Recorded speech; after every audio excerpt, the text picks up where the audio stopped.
Indianapolis Center, do you have any test operation restricted area 2508? Aries 31, roger. Traffic is quite luminous and is exhibiting some non-ballistic motion, over. Roger, Aries 31. Continue to send at your discretion, over. Okay, Center. The traffic is approaching head-on, ultra bright, and really moving. They're right by us right now.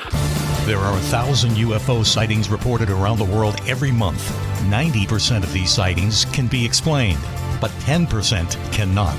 Officially and unofficially, the U.S. military has been investigating UFOs since 1947.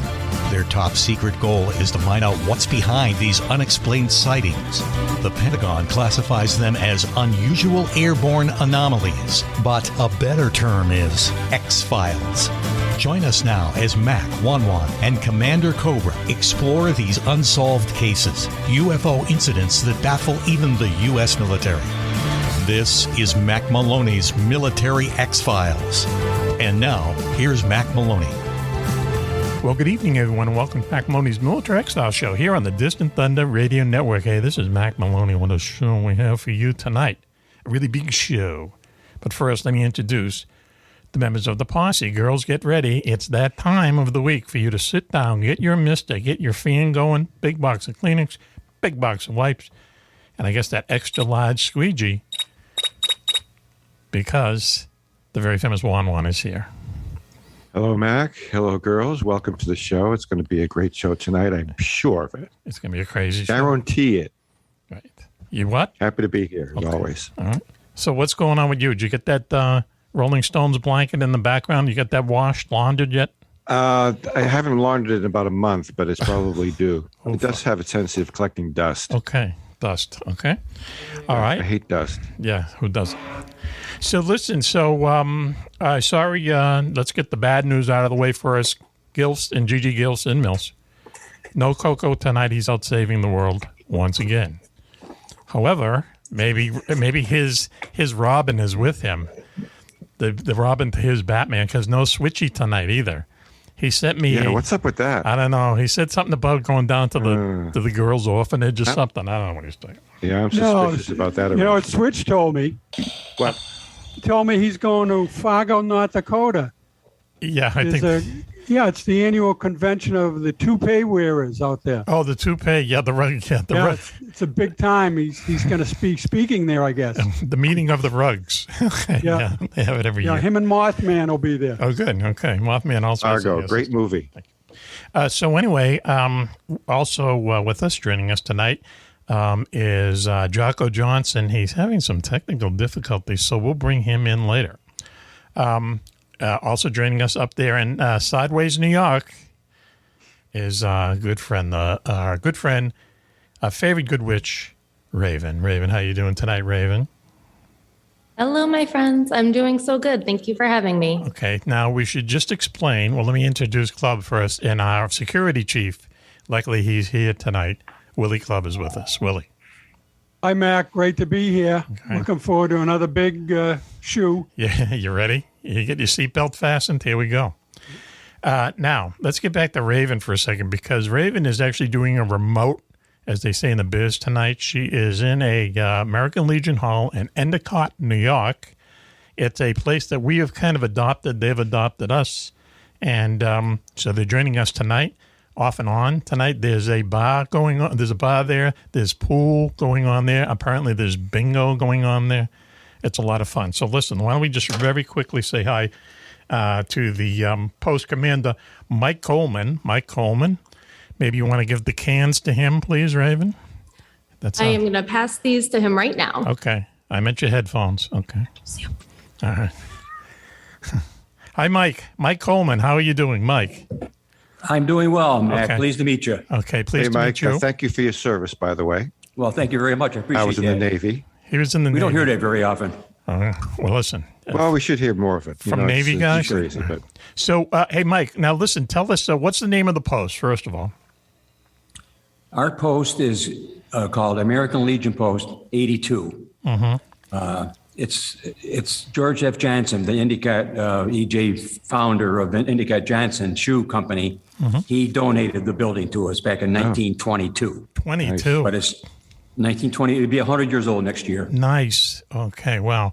How many members do you have? Right now, we have just under 195. Really? Yeah. Yeah. Everyone's a veteran? Yes, they are. Okay. That's the men. That's the post. Now there is auxiliary also. Okay. The women. There's about approximately 50 of them, and then we have what we call the Sons of the American Legion, and there's roughly 30 of them. Okay.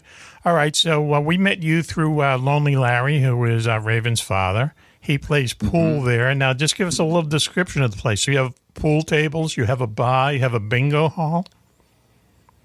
Right. The building has 3 floors on it. The lower level is where the pool hall is.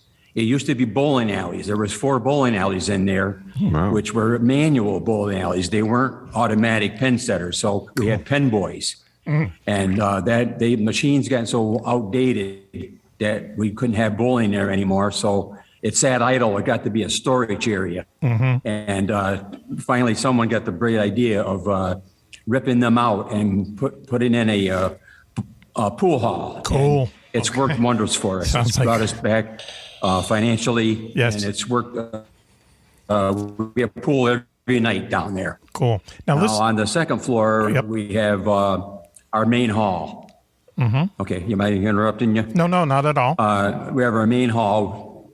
Our main hall, in which is tonight, Tuesday, is bingo night going on, which thankfully you got me out of it for a while. I pay out the payouts when the people hit the bingo. I dole out the money to them. Okay. And then third floor, we rent out the third floor.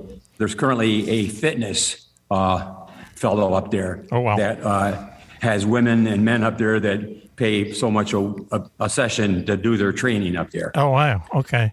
And that's about it for the building itself. There's a bar down there where the pool hall is. Of course, yes. Okay, I can't think of a better place to have a fitness center than in a bar room / pool hall. Huh? Right. So listen, how's the food, by the way? Yeah, how's the food? Well, we don't serve food. Oh, there you go. So it must be great then. Okay. So listen, hey Mike, you just drink and be happy, you know. Just alcohol. Eat. Yeah. Drink and be happy. Right. Eat someplace else. Boy, that's right. Does that hit us? They do bring in pizza and stuff. You can bring your own stuff. Okay. So it works out that way for them. Hey, Mike, what service were you in, and when were you in? I was in the United States Air Force. I graduated from UE High School, which is next door to our post, in 1961. And then went on to Broome Community College for 2 years. And my father wanted me to go to the University of Scranton. And I said, I'm sick of school. I want to go into the service. So I joined the United States Air Force in August of 63. Yep. And I was there for roughly almost 4 years. I got discharged in July of 1967. Did you miss all that fun over in Vietnam? I was fortunate, thank God. I had to go to Guam when we started the bombing of North Vietnam. Yep. I went to Guam with the B-52 bombers that were dropping the big bombs on them at that time. They started around 65, 66. I was there in 66 in Guam. Wow. Huh? I was there for roughly 6 months. And then I went back to my base in Georgia. And then what did you do once you got out of the service? Well, I took some time off. I went on unemployment. Cool. My father didn't like it. He said, "Get your ass to work." Sounds like so my I father. went down and I had an accounting degree from the Broome Tech, and I went down to the local bank and applied, and they hired me. And I got into the computer aspect of it. Yes. I worked in the computer area for roughly 6 years, and then I went down to the auditing department, and I was an auditor for 4 years. Oh boy. And that's people don't like auditors. You knock on their front door, they go, "Oh no, not you." It's not a happy job. Yes. So I wasn't paying well either. So after about 10 years, I decided to go on to the United States Postal Service. Oh, good. And, okay. Yes. Yeah, I worked there. They took my 4-year service and counted. So with that and my time, I had 33 years service in the Postal Service. Oh, good. Wow, nice. Okay, Sweet. nice. Hey, listen, Mike. Well, listen, thanks for inviting us into the place tonight. Hopefully you can stop by later on and talk to us. Let's give them a round of applause right now, though, okay? Thank you for your service. Thank you for your service, and thank everybody else for their service. I love our country, and I love our post. I want to thank Mac for the donation, though, that he sent down to us. It was very, very well appreciated, Mac. Thank you. Okay, what was that donation? Wasn't it beer? It was a beer donation, correct? It was beer that I don't drink, but it was donated, and I'm sure it'll be drank up. Thank you very, very much. Thank you, Mike. We really appreciate it. We'll talk to you later on. So listen, why don't we take a quick commercial break now, and we'll be right back after this. You're listening to Mack Maloney's Military Exile Show here on the Distant Thunder Radio Network. We'll be right back. We've all heard of Area 51, the U.S. government's top secret base in the Nevada desert. But have you ever heard of Area 52 or 53 or 54? 54? How about Tonopah Test Range or the Navy's secret base inside the Bermuda Triangle? Find out about them and more in Mack Maloney's Beyond Area 51, Mysteries of the World's Most Forbidden Places. Did Richard Nixon show Jackie Gleason a crashed alien spaceship near the swamps of Florida? Is it true that more UFOs are seen over a small Scottish village than anywhere else in the world? And is there a secret place in Russia that some people think is heaven on earth? In Mack Maloney's Beyond Area 51, you'll visit more than a dozen top secret places around the globe. The haunted forests of New Jersey, a valley in Colorado where shadows come alive and humans can fly without wings. And where's the only secret base in America that's not been visited by UFOs? You've heard Mack talk all about these places on his radio show. Now you can read all about them yourself. That's Mack Maloney's Beyond Area 51, Mysteries of the World's Most Forbidden Places. Now on sale at Amazon.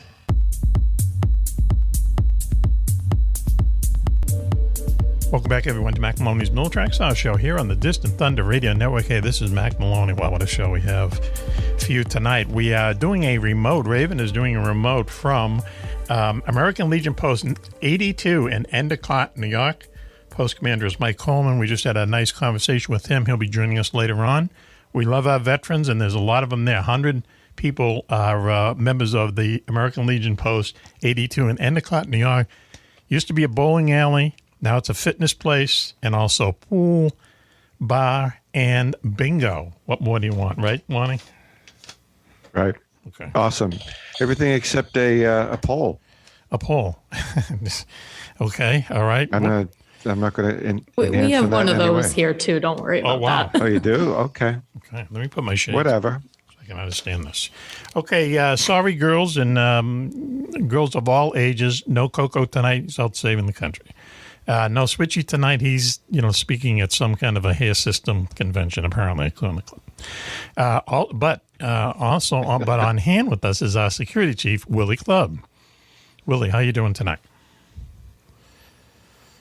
Okay. You had a few words? Mac, I'm doing great. Okay. Super duper. Yeah, looking forward to tonight. Yeah, it's going to be nuts. Also joining us later on tonight will be Jocko Johnson.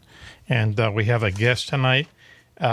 Simeon Hein, who's going to be talking to us about crop circles and also these odd UFOs called Black Swan UFOs. Waiting for that. Who else? And also Lois Lane is here someplace. So it's going to be quite a few. So why don't we do this? We have a bit, as they say in the business. This is true and false for Club, Wan, and Raven. Now, someone's going to have to keep score. I guess that's going to be me. Okay? All right. Mac, I can keep score if you'd like. Okay. All right. Just don't pad your own score there. Okay? Why not? Okay. There you go. Perfect. This club always stepping up to the plate. Okay. You ready for this now? It's just true or false. True or false. Okay. And it's famous women in the military. Okay? Famous women in the military. Okay, Juan, you're frowning. Why? I thought you would. Okay. All right. All right. Here we go. Ready? Are we ready? Yep. True or false? Okay. Number 10. Gail Gadol, the star of Wonder Woman, served in the Israeli Armed Forces. Let's go to Raven first. She doesn't have her microphone on. Let's go to Juan first. Gail Gadol, star of Wonder Woman, served in the Israeli Army. Yes or no? I'm going to say true. Okay. All right. Because it's so off the wall that it's got to be true. Raven, do you know the star of Wonder Woman? You know who she is? I do. Okay. I was also going to say true because I think I don't know. Okay. Two truths. Got a hunch. Club. No, it's false. False. Okay. The answer is True. She was actually in the Israeli army. Okay. No kidding. Yeah. I knew it. Yeah. She was like a fitness instructor, though. It wasn't like... I bet. Okay. She looks wonderful. Here we go. Number 9.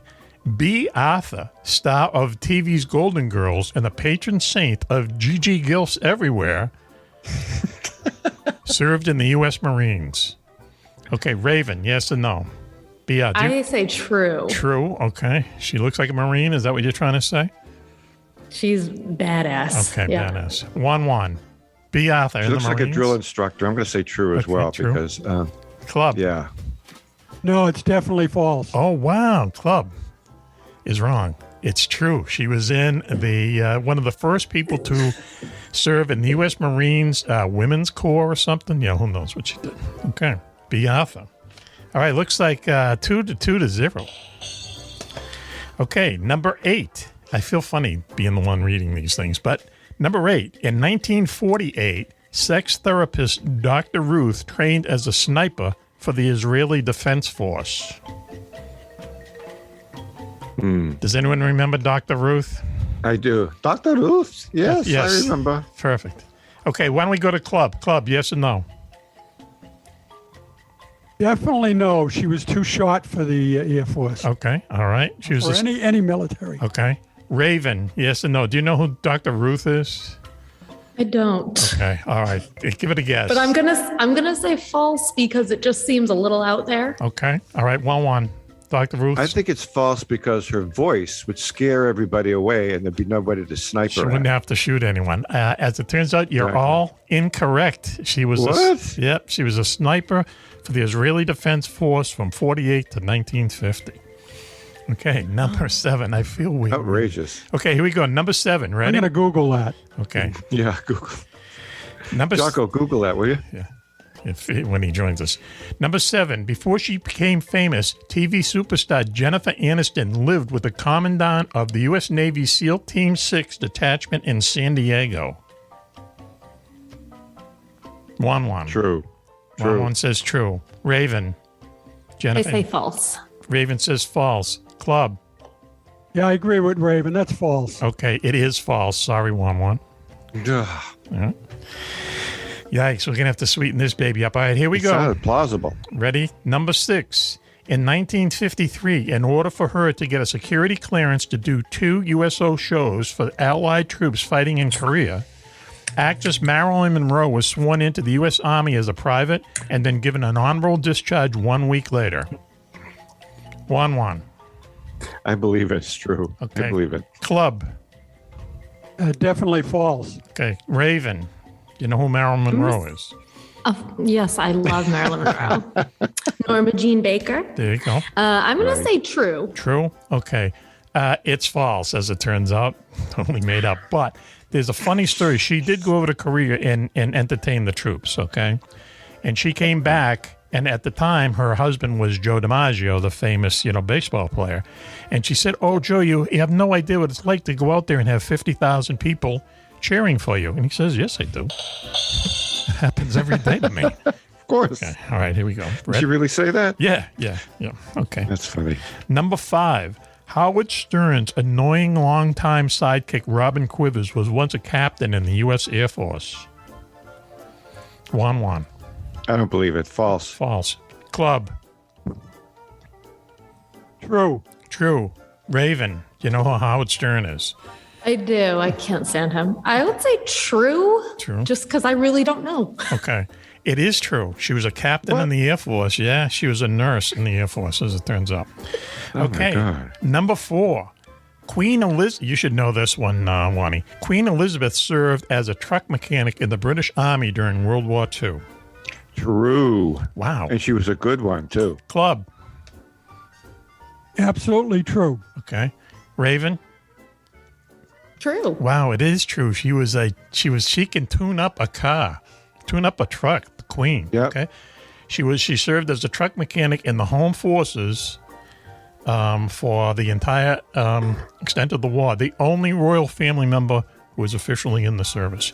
Okay, here we There's go. a good documentary film about that. Oh, really? Part Yeah. of her life, too, yeah. About an hour long, yeah. It's on Netflix. Number 3, British actress Lily James once played a prostitute in a training film for the British Special Forces. Wan. He probably has the video, knowing him. Yeah, it was smuggled into my mailbox. It's an underground video. Nobody really knows this. Yes. But just for the public airwaves, I'm going to say false. Okay, false. Club. It's true. True. Raven.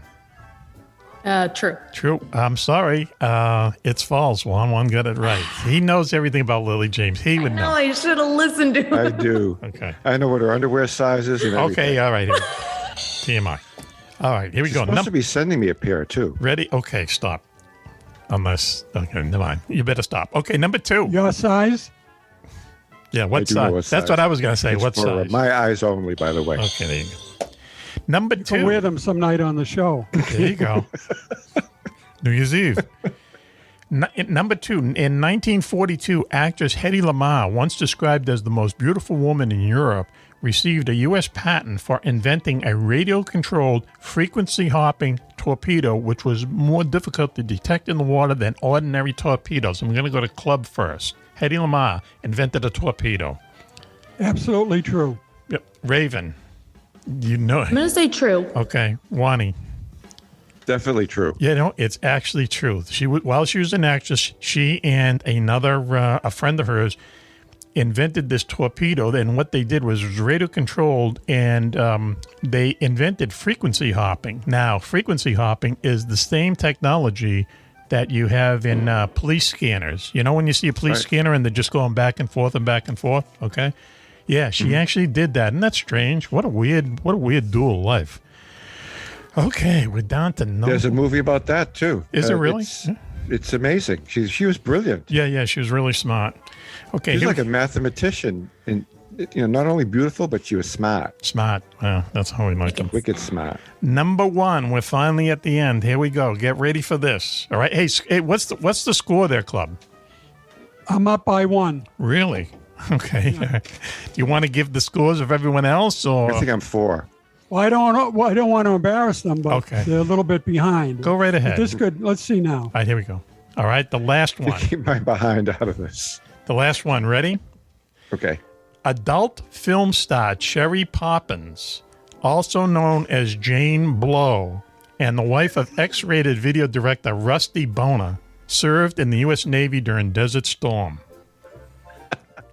True. True. Go ahead, club. Served what? We don't know, but Right. I agree. Yeah. Okay, Raven. Do you know who Cherry Poppins? True. Yeah. Because that's like such a meat cute, you know? Okay, yeah. As it turns out, no, that's completely false. So anyway, why don't we let's give ourselves a hand, okay? And we'll Hey, sweeten Mac, that it thing. ended up as a tie. A tie? Three-way tie. Really? Really? Yeah. Holy cow. A three-way tie. love- Three-way tie. I love 3 ways. Wow. Oh, okay, Juan. Thank you for that. Okay, so listen, why don't we take a commercial break now and calm down, regroup, and we'll be right back after this. You're listening to Mack Maloney's Military X-Files show here on the Distant Thunder Radio Network.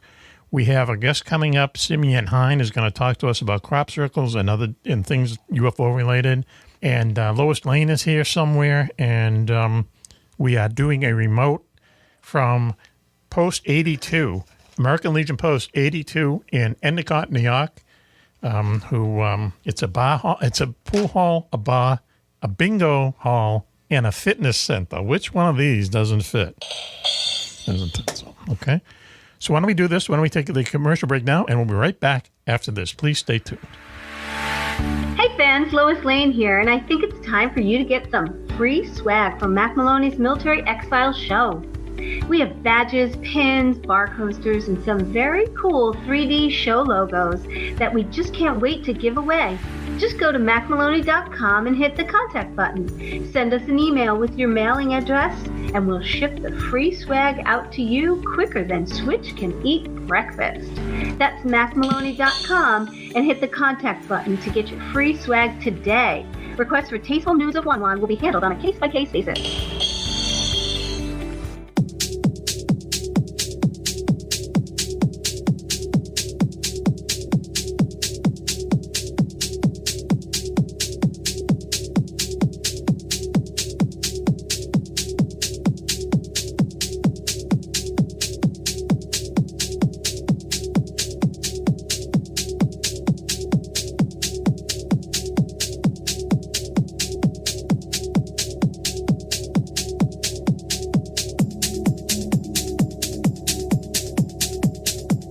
Welcome back, everyone, to Mack Maloney's Military Exile Show here on the Distant Thunder Radio Network. This is Mack Maloney. What a show we have for you tonight. Let me quickly introduce the members of the posse. Girls, the very famous one is here.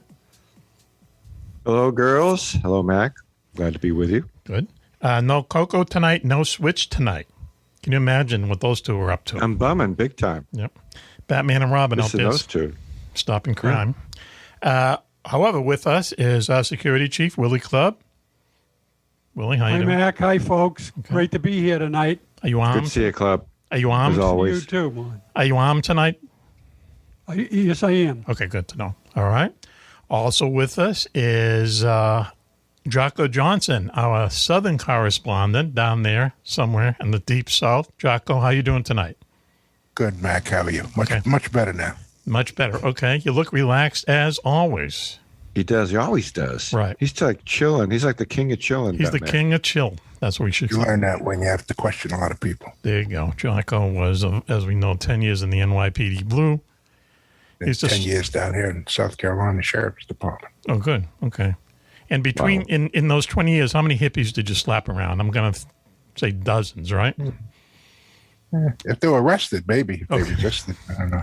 If they're not just... you lose count after a while. Do you really? Okay, that I can one understand. big blur.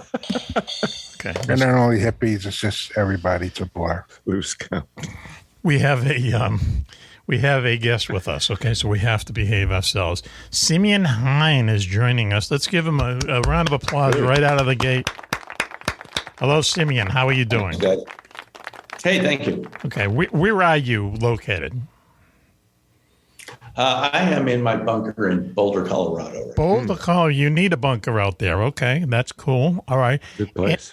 And you've written a number of books, and I love the topics of the books. So let me ask you this: now, how did you get into writing about the paranormal and discussing it and researching it and so on?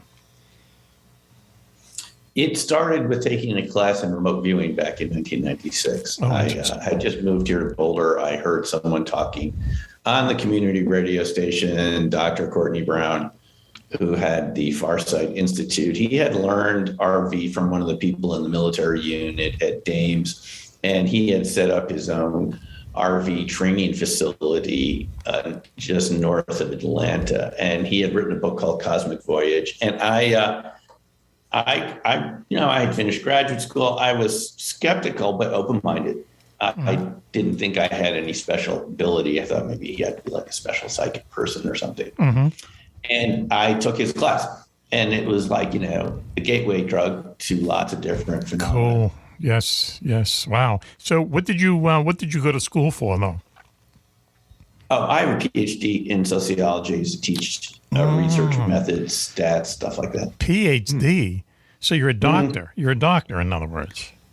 Piles higher and deeper. Mm-hmm. Are you able to get us a marijuana prescription, medical marijuana prescription? We ask every doctor who's on the show. No problem, because it's legal here in Colorado. Yes, that's the answer we want to hear. Yep. So, and how long have you been in this? I started again in 96, and then I found, wow, I'm getting results. I can't explain this. I'm drawing the target pictures. They're in the folders. They're hidden. Everyone else in the class is getting some results. There's something going on here that I wasn't taught about in school. Mm-hmm. And I got really curious. Is there some other paradigm, some other scientific principles at work? I mean, you can't deny what's right in front of your face on a page that you drew. I mean, accurately drawing a target picture that you won't see for half an hour. And there it is. How did you do that? I got really curious. I'm not sure I really liked it in some ways. I thought it wasn't going to work, but it worked. And so I eventually started my own research institute out here in Boulder in 97. So I've been involved with this since 1996. Right. So that's a good long time. Okay, so let's just explain to people who might not know that remote viewing is something that people have been doing for a while, but the military was involved in. We've had Bill Ray on here and a couple other people who are involved in it with the military. But basically what it is that they get certain people who have some kind of an ability, ESP or whatever you want to call it, and they're given a target and they're asked to describe the target, either draw it or verbally, whatever, before even seeing it. And then a lot of people who are involved in this actually get like accurate in their heads, I guess, accurately can describe these things that they've never seen before. How's that, Doctor, for an explanation? Yeah, that's pretty close. You said Bill Ray studied with Ingo Swann. He learned the CRV system.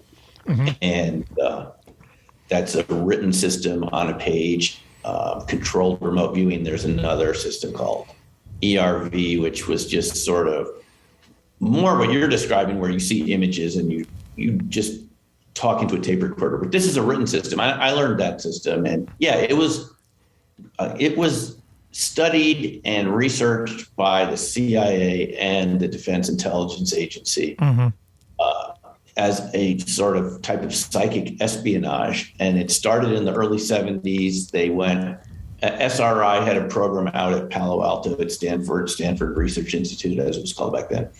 The DIA had their own program on the East Coast. And as you can imagine, they started this because they thought that there was a threat from Russia and China, Soviet Union at the time, who were already doing this from the 60s. And it had extensive research programs. And if you look at the documents, which have been declassified, Russell Targ got them declassified when he created his movie Third Eye Spies, which, to date's the best movie on RP, very good. You should all check it out. It's really about the history of the program, very well done. Third Eye Spies. When they started, it was like, what can our adversaries do to us that we can't do back? Yes. Maybe they can psychically penetrate into our facilities. Whoops. And we need a response. We need to. Can we block it? Can we get our own psychics? That's how the whole thing started. And sure, it went until the 90s, probably still going on somewhere, right? Just not in the same. Yeah, we talk about it, kind of frequently on the show, and I think we are all in agreement that somehow this isn't something that they would just give up, even though they told the public they did. It's probably a good chance that it's still going on. So, listen, what your first example, the first thing, what was it like?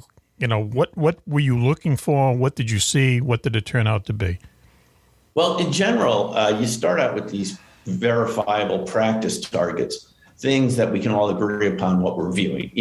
Eiffel Tower, Mount Kilimanjaro, famous people, events, historical events. And it's written on a page or the pictures in a folder. And there's only one rule during RV. That's the challenge, is to follow it. The one rule is don't edit anything out once you start your session. Okay. And you're directing your unconscious mind to pick up details about the target photo or a statement that you're going to be shown at the end of the session. Okay. It can even be done double blind so that nobody knows what the target is, to eliminate the idea of mental telepathy coming from a person who might know the target ahead of time. And your job is to describe it. So when you sit down, it's kind of confusing at first. You write down impressions you get. The monitor is asking you to describe the target location or the target event or something very neutral like that. And you write down what you're getting. And these are very subtle impressions that are not like the thinking we're used to in our minds of loud thoughts that we can, describe easily and, that seem very 3D and tangible. These are very subtle signals that seem more like daydreaming. Interesting. But they're accurate. That's the shocking thing, is that these very weak signals are very accurate in your awareness. What was the first target that you successfully saw?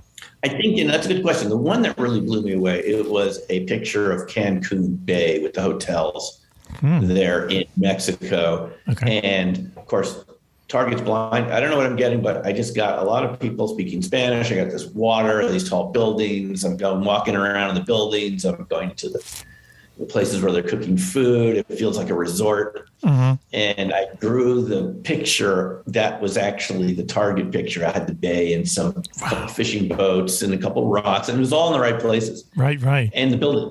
So when I got to see the target feedback, I was like, it's a little disturbing, I have to tell you all. Yes. Because you don't know how you did it. Yes. I mean, you're just writing, you thought, I made this up, right? It's just daydreaming. Right. And there you have the whole target, and then you do it again, or someone else does it in the next target. You don't get every single one like that. But when you nail one of them and you had no help, you don't know how you did it, and you really start to wonder how things work. Are things more connected than we were told in school? Sure. is what we were told. Is it just part of what's going on? The whole, everything you and I have been told about science in school, is that just a kind of incomplete description? That's what you start wondering, because look, you're looking at the data and then you find out that there was a military unit, and you see some of these examples where people like, Bill Ray or Joe McMonagle or Ingo Swann or Pat Price, where they were able to read words on a file, on a folder, a file folder, just stuff that even better than you did. Obviously, people are naturally good at it, and it's really stunning. You wonder, how do they do it? Right? How do they do it? How do they do it? What force of nature, a force in your mind, is allowing this strange thing to occur? Well, it's kind of like an underground internet that you didn't know you had, that you're already connected to, some sort of hidden stream of information where you can intentionally connect to another place, person, event, time, and get information like we're getting it right now through this call. And it's just already built into you, and nobody told you you had it. That's the only way I can make sense of it. Upton Sinclair, the author, wrote a book called Mental Radio. It's like that, but it's not an electromagnetic signal. It's another particle that physics probably hasn't completely discovered yet. I think one good candidate would be dark matter, relic neutrinos from the cosmic background. They're all over the place, and we interact with them. There's some other energy source field that we're interacting with. That's my view, but nobody knows for sure. Right. So when you came to the conclusion that this was Cancun, what did they say to you? Did they just say, we're thinking of something, give us... No, the picture's taken out of the folder, and everyone gets to see the target picture. Okay. You all gather. There were 8 of us in the class at the time. Courtney liked to do it pretty much the way the military had done their training, kind of in a gray room with no windows. So there was a desk in the middle, cubicles on the outside of the room facing the walls. Yep. And when we're done, we all come to the center. Here's the target. This is what you guys were looking at. And everyone goes, wow, and I looked at that and I said, how did I do that? I mean, because you think you know how you work. You think by the time you reach a certain age, you kind of know what's going on, you know yourself. And then here you're doing something that you had no idea you could do. Okay. And nobody ever told you about. It's kind of shocking. So when you went in, when you started the class, I just want to get this, right. So you go in, there's 8 of you in there, and then they show you a picture of Cancun, or how did they get you? They show you a picture of Cancun, but if you see a picture, it would be easy to draw it if you see the picture. No, you don't see the picture till the sessions are done. Oh, I see. Okay. So what do they say? They just say, we have a target picture. You're not seeing it. Write down what you think it is. CRV uses random coordinates. It was taken from a time when they first started this with viewer Ingo Swann. They had him viewing things in boxes, and they show this in the Third Eye Spies movie. And they had Yuri Geller before Ingo for about 6 weeks. They would give them objects in boxes and say, what's in the box? Well, Ingo got bored. They could do it. They could describe very accurately what was in a small box, different trinkets and items and things, a leaf or, a cricket or something like that. But they got bored with that. And Ingo said, I can put my mind anywhere in the universe. This is a trivialization of my ability. So they weren't sure, how do you get someone out of the room? So Ingo came up with the idea of coordinates, or he said he heard a voice telling him to try coordinates while he was in the pool at his apartment that they had rented for him in Palo Alto. Somehow he came up with the idea of coordinates, or it was, he heard something say, try coordinates. They didn't think it was going to work, but they got an atlas. And they were doing longitude and latitude with the best atlas they could find in Palo Alto. And then someone criticized it, said maybe he has a very, eidetic memory. I think that's what it's called, where like a photographic he can memorize the whole map. There are people like that who can memorize things perfectly. So they randomized the coordinates and wrote them in folders. And that's what we ended up using, is these randomly generated group of 8 numbers written on a Post-it, put on top of a file folder. Within the file folder is a picture of Cancun or whatever the target. Man, that is Simeon, nuts. are you in sort of like a meditative state when you're going through this exercise? Are you alone in a room and, in the darkness. How does this all come about? It's actually, I think it's an alpha state, which is a slightly relaxed state, not too relaxed. It's not a really daydream. It's not a really like sleeping state or a dreaming state. It's awake but relaxed. It was designed to work on the battlefield, but it's too slow. They wanted something that soldiers could use in the heat of the moment to make battlefield tactical decisions, but they couldn't because it's slow. It's a slow, weak signal that osmotically enters into your awareness while you're focused on describing those numbers. What's at the target that's indicated by those target numbers. And it's slow, but you're awake. It's eyes open. Wow. Yep. So there are other systems that are eyes closed, but not this CRV system. Right. So I remember reading or hearing that, originally what they wanted to do is, the way that the military used this sometime is that they would say, we think that there's a secret submarine base, Russian submarine base in Vladivostok, or however you say that, okay? They have a visual of it. They have satellite pictures of it. They would go to the remote viewer to kind of, get that third, that third, not guess, but that third explanation. And then they would say, wow, maybe we have something going here, because they already knew what the remote viewer was kind of looking for. And they figured, wow, if they could find Russian submarines or rocket bases or whatever, that's a very, very powerful weapon, right? Exactly. That was the idea. Go deeper than what the satellite can see, move the viewers around inside buildings. And in some cases, they could do it very, very well. Okay. And, Joe McMonagle ended up getting a Legion of Merit Award for remote viewing alone. On the plaque, it said for 200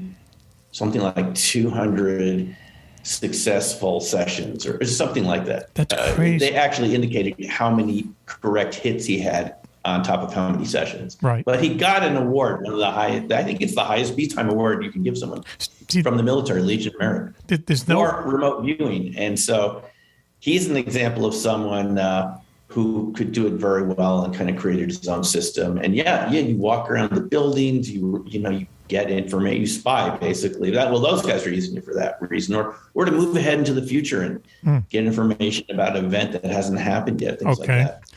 Which brings us to our... go ahead, Chaco, please. Simeon, I understand that I've heard people talk about this, that it's something that anybody can learn to do. You don't have to have this inert ability. Is that true? Yeah. True. So I've been teaching classes. We all have this ability.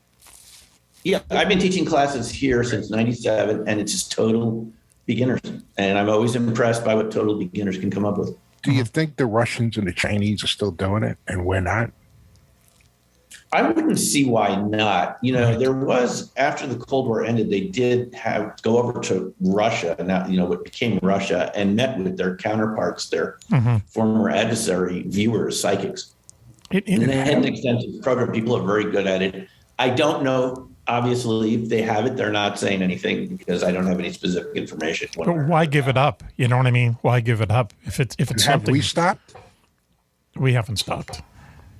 I don't think we've stopped. It's not coming out of the same programs, but based on my information, it could have been privatized. It's the same thing that discussion we're having about UFO metamaterials. Is it given to private companies to develop? And right. I don't know any. I don't have any specific information if we're still using it, but I wouldn't see why not. It's a very inexpensive way to get information. Right. And collaborate it's a good way to get information. So listen, let me ask you this. We have to ask this question. We ask this question of everyone on here that we talk about remote viewing. Okay. Now you said that there's a possibility you could look into the future and maybe see something, right? Okay. So can you look into the future and see the score of the next Super Bowl? And you can. Okay, hang on, one. Here we go. Okay, I'm writing it down. We got one on the line. Who are the participants and what's the score? There are people who've tested this over a decade with the stock market. Just tell me who's going. And let him finish. they were able to get it correct about 65% of the time over 10 years. Over Greg Kolodziejczyk, an endurance kind of athlete from Canada, he did this just to test it, and he was able to get there's no way you're going to get, with 5,000 bets, you're going to get 65% on something that's binary like the stock market, up, down, predicting where it's going to be by the end, unless it's something else is going on. And he did it 65, even 70%. That's pretty good, man. That's great. 75% to 70% in the stock market is not bad. Okay, so there is a chance that at some point, if we got a hold of you, let's say around the middle of January, you might be able to remote view what the score of the Super Bowl is, and maybe tell us the spread, something. I'm expensive. What do you say? Okay. Right. Let's take that contract offline and see what goes. I don't do stuff like that generally, but you could do it yourself. You don't need me to do it.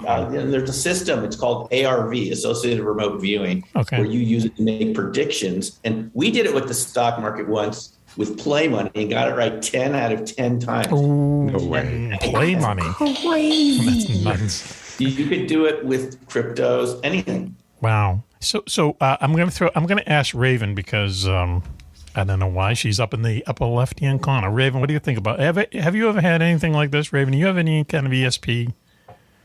Yeah. Not like serious stuff. Just like little things, like feeling like, oh, I haven't seen this person in a while, and then the next thing you know, like they're either at my door or they're calling me on the phone. Sure. Just like vibes like that. That happens a lot. Yeah. Nothing like real, I guess I should say. Right. I call that synchronicity, that kind of stuff. That happens a lot. Synchronicities, yes, right. Yeah, just stuff like that. Did you foresee this would be a train wreck of a show tonight? Did that come to you? No. Will you stop? Okay. Now, we smack you around the next time I see you. Okay, wow. We haven't asked Simeon the usual question that we asked, too, on top of who's going to win the Super Bowl, what's the score? Go ahead. Is in Massachusetts, like in most states, they spin a thing, kind of like a bingo for the lottery game. Yep. And it's automatic, and then these numbers come up. And these numbers represent something. Let's call it Powerball. All right. Would you be able to remote view like two numbers of the 6 in Powerball? Why not all 6? You can start small. I want to see what the answer is for just 2. Because I'm lucky if I get 1 ever. I mean, you and me, brother. Period. 2 isn't anything. Why waste his time? It has no value. There are people that have done that and have gotten viewers I've heard of who've done it better than chance for long periods of time, gotten the 2 out of the 6 several times in a row, things like this.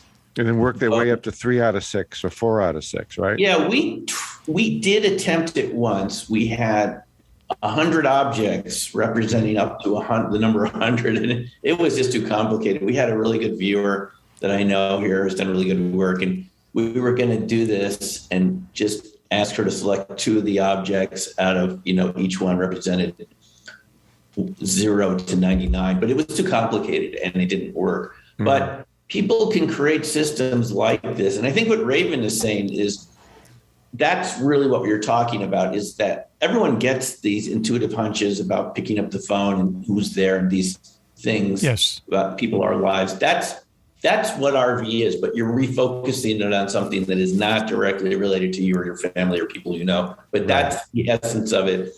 It's more like random. Like what? It's more random. It's not like thinking of a friend. The thought process is more random. You're not thinking about everyday stuff in your life, or a coworker, and all of a sudden that coworker texts. You're thinking of Cancun. So all right. Is a couple questions. Is this something an ability everyone has it, but do some people have it more than others, or is it something that can you hone this talent? Well, it's like a satellite receiver that you have and you didn't know you had it. So the first thing is to turn it on and get to know the button, how to tune it. And some people are really good at it, just like there's some people who are virtuosos musically. Interesting. Some people are just naturally able to tune. their receiver to anything that they want to get information about. It's not like a magic trick where you just say, okay, tell me who's going to win the Super Bowl, next February. It's a slow signal. These sessions can take an hour or two. They take some real time, and it's got to be really worth it. And different ways of setting it up, but it does beat the odds over and over again. Even when there was a congressional hearing in 95 to assess the RV program, and they concluded they're getting more information than you would get from guessing. Right. And you get this over and over again. And if you do multiple sessions on the same target, you can often get very accurate results this way with any sort of future event. Now, you can even do that with future Earth events, but you have to keep in mind that you may be viewing something that has a lot of energy, but it's not directly in our reality. It could be in a parallel reality. And people who view the future sometimes end up describing parallel realities where things are happening, but they won't happen to us. Not here. Right. Wow. So there's some complexity to it, but I have seen it with the ARV technique with stocks and sporting events. We've done that sort of thing, and it's uncanny. And I imagine there are people that do use this on Wall Street or some, in some sort of betting environment. It's not what I would choose to use it for, but I'm sure there are people that do, because it takes a lot of work to do this. It's not like free. It's a lot of focus. Sure. To do this. Yeah. Is it generational? Is this talent passed down from father to son or mother to daughter? Do you ever see any indication of that? That's a good question. I don't know the answer, surprisingly. That is a really good question. I'm not sure. It's not a DNA marker, then, is what you're saying.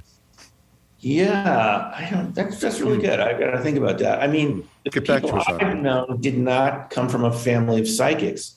So, let's see, how would they know? Was a really good self-trained psychic. Yep. Who worked with the police. She exclusively would use it pretty much to work with law enforcement to find missing people. Yep. She had an 80% success rate. That's nuts. She never took credit for it. She always gave the credit to the police department she was working with. About 80%, which is amazing. That's amazing. Even actually locating people alive or deceased. And Joe McMonagle did the same thing with Japanese police. He found 14 out of 18 people or something like that, down to the apartment number from his home in Virginia, just by being shown their name. And he could sort of hone in on the island. Like he told us once how he did it. Like he would come in from above and then kind of zoom in and eventually end up on the town and the part of the town, the street corner of the building apartment. And they would go there and there the person would be or something like that. So, wow, that's amazing. So these are all self-trained people. Joe also, he had several near-death experiences. Let me tell you something. The people that are good at this often have had brain injury or some sort of trauma. Wow. And that makes sense. Yeah, that does. Because, it's a compensation for a loss. Yeah, exactly. So in other words, like sometimes they say, if people go blind, their hearing becomes super hearing, so it's that kind of thing, compensating. That's really kind of amazing. Now, let me just ask you this, brother, while I'm thinking about it. Now, people say sometimes like in a near-death experience, or we've talked to people who have, who might have spells or whatever, and they feel like they leave their body. You hear that a lot. I was at the top of the room looking down at myself. Now, you mentioned that this guy that's how he used to approach it. Is there any connection between that kind of feeling that these people feel they're out of their body, they're actually seeing themselves? I mean, is there any connection like that? Is that? Oh, yeah, I think so. Mm-hmm. Yeah. I mean, it's a type of awareness, a non-physical type of awareness. I was just talking to someone about this a couple of days ago, and someone who I met that was a doctor on a train, and she had described some people she knew had these experiences like that when they clinically died on the operating table, and somehow they felt like their awareness never stopped. they felt like they were floating over the room. And this is coming from a doctor just last week. Okay. And the person thought that they could hear every conversation. And when they came back, they told people what had happened, and people were really shocked. And you hear this again and again. Yes. That's like flatliners, right? Right. Yeah. Are you referring to the movie? The movie. Is that what happens in the movie? Is that they remember what's happened while they're, yeah. So that's actually real. What happened to people. I've heard surgeons. So that's wild. Oh my God. So many different surgeons talk about this with their patients when their patients die on the operating table and they come back. And they don't feel like they died during that time. They were somewhere else, or they were up in the room. And sometimes they can describe things that were going on, in other rooms in the building. It's weird, but I would say it is related. I think what you and I call reality, it's not the whole thing. It's not the whole. It's one room in the house. There's other rooms in the house. Yes. And you probably navigate these when you're sleeping at night, but you don't remember when you wake up. Right. There's a type of dream viewing too. Dale Graff from DIA invented it, where you just do it while you're sleeping, because he thought it's easier to do this when you're asleep than when you're awake. Might be true. But these, I wonder what we can do if we're dead. What's that? Wonder what we can do if we're dead. Do you think when we're dead, that's it? How will we know? Well, it doesn't seem that way now. It doesn't seem that you actually really die. That's my right. From all, it doesn't seem that that's a final thing at all. It's just another transition, and because you have too many people come back who've been dead on the operating table for an extended period of time. Right. There was Eben Alexander. He wrote this book. What was it? Something from Heaven. This Harvard doctor. I heard him lecture once. He got a brain infection when he was younger, and he was out for a week or something while they cooled him down and stuff so he didn't die. And he said they slowed him down where nothing was happening. But he said the whole time he was going places, doing things. He had continuous memories, and he wrote a book about it when he came back. So I think the evidence suggests that it's not final. Right. That's basically what I know from. Yeah, like Einstein said, someone asked Einstein that in like the last year of his life, and he says, I can't believe that all this happens for us just to go away when we die, So I agree with you. Now, we're talking to Dr. Simeon Hein. He's out in Colorado. You look like you're, where are you right now? Are you at a college or something? I'm at a shared working space here in Boulder. Okay. So do you teach? Are you a teacher? Is that the angle here? Well, I do teach RV. We have a class going on right now, and I used to do it up on Pearl Street here in a building, and people would come in for 3 days and we would do the training. But since COVID, I've just been doing it over Zoom like we're talking right now. Right. It's not quite the same thing. I kind of like people to, really meet each other and be able to work in small groups and things. Sure.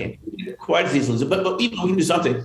And we, so yeah, I do. I have taught at universities, but this is my own institute that I teach at. Yeah. So just before we go on to another topic here, so would you be willing to come back, and we'll split it with you, come back sometime in January and try to predict the Super Bowl? I don't know. Let me think about it. I mean, I don't like doing those sorts of things. For entertainment purposes only. We'll give the money to charity. Yeah. Yeah. Well, let me think about it. I'll see. I always have people who want to do this type of thing. So we could, I can see if we can get some interested people together. It's not that hard to do. It's not that hard to do. It's a matter of ethics. That's the thing. I feel like the team with the helmets are going to win. If I am seeing this correctly. Okay. All right. So you're the first person that said that hasn't said, well, it doesn't work that way. Yeah, the psychic world does not work in the betting world. There's never. No, it does. It's just if you feel that's a good use of your time. Oh boy! Like Greg Collagen did. So he does this over 10 years, 5,000 little S&P viewings. He had his own little viewing system with a sheet. He gave us these sheets, little drawings, and then you look at the picture which corresponds to up or down. There's an up target and a down target. Which one are you going to show yourself on Friday? And you start viewing it now. You're getting the feedback from your shoot. Now, he said he made about $70,000 over 10 years, but he thought that's not a lot of money over 10 years. He thought he could make a lot more money doing other things. So he didn't think it was worth his time to do that because it takes time to do it. It's not like it's free. Right. You get the information, but it takes, with a group of people, you got to organize them and you got to have controls and all these things. But if you do set it up, from what I've seen, it can work repeatedly. The Russell Targs, he had a Delphi Associates. They did this for an investor in Stanford. And they made, I don't know, like $20,000 for this guy doing this sort of thing. And they were doing it once a week. And then he came in his gold chains and his sports car. These were graduate students who weren't getting paid. And he came and said, guys, it's working so well. Can we do it twice a week? And it never worked again. It never worked again. Interesting. It didn't stop working? It stopped working. It stopped working. Wow. Oh, I love it. You had these starving grad students working for free for this millionaire. Wow. Club, you must have a question or two. Well, yeah. When I look at it, I'm into reincarnation. So when you talk about, life continues, do you tie any of this into reincarnation in any way? All part of the big thing? Well, so the whole thing is we have to watch our language and our definitions. We've all inherited a lot of paranormal baggage where we use these words. So reincarnation suggests that you kind of go somewhere when you pass on and then come back. And I think that's true, but I look at it a little more in a modern way from a multiverse point of view, from the view of quantum mechanics. And what I think is that these all going on at the same time. It's not that you leave and then come back. I think these other lives that you have are actually happening now. Interesting. Yes. And it seems like this if our view works the way I think it works, based on my experience and other people's experience who've done it, time is not what we thought it was. It's not this linear line. Things would have to be going on right now, or you wouldn't, because we call it the future, but if it was in the future, you wouldn't be able to view it. So it'd be like parallel universes. Is that what you're saying? Like parallel universe? Yeah, that's how I look at it. Right. And there was a physicist at Princeton in the 50s, Hugh Everett III, who thought that was the simplest interpretation of quantum mechanics, is that there's multiple states for any system, but they're all happening simultaneously. Right. And that would be what we would call parallel realities. I mean, Star Trek really liked that idea. They turned it into a whole bunch of episodes. But it really was proposed as a serious principle in the 50s. Back then, they laughed it off and they thought, oh, come on. But now people are seriously looking at that. I mean, hey, we've got all the UAPs. It's hitting the big time. And people are wondering, well, where are these objects actually coming from? And parallel realities is one aspect. I think it makes sense in terms of RV. I think you guys are interested in who's going to win the Super Bowl next year. Right. I think the game's being played right now, and it's already been decided.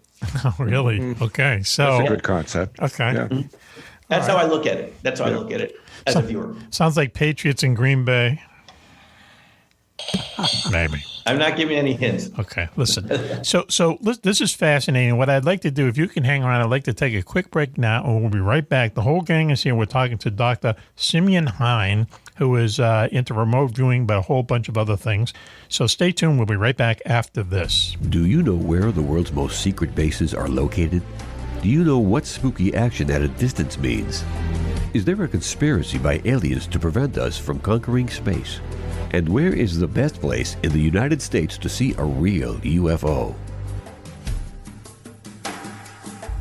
Find the answers to all these questions and more in Mack Maloney's new book, Mack Maloney's Haunted Universe. Visit places you never knew existed: the Phantom Tunnels of Tokyo, the UFO Trail in South America, Ong's Hat, and the very mysterious M Triangle. Mack Maloney's Haunted Universe contains hundreds of reports on ghosts, haunted planes and ships, weird celebrity deaths, mysterious sounds, and a breakdown of every monster in America, state by state. You've heard him talk about it on the radio. Now, get all of Mack's paranormal research in one large volume.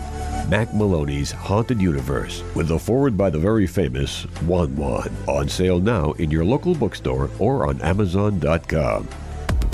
Hey everyone, it's Mack Maloney's Military X-Files show here on the Distant Thunder Radio Network. This is Mack Maloney. What a show we have for you tonight. Ongoing show. Let me very quickly introduce the members of the Posse. Girls, the very famous Wan is here. Hello, girls. Hello, Mac. This has been a fascinating show. Yeah, it really has. It's awesome. No Coco, no Switchy tonight, but I'll tell you, they'd both really love this, especially Switch, who's into remote viewing a lot. Also, our security chief, Willie Glub, is here.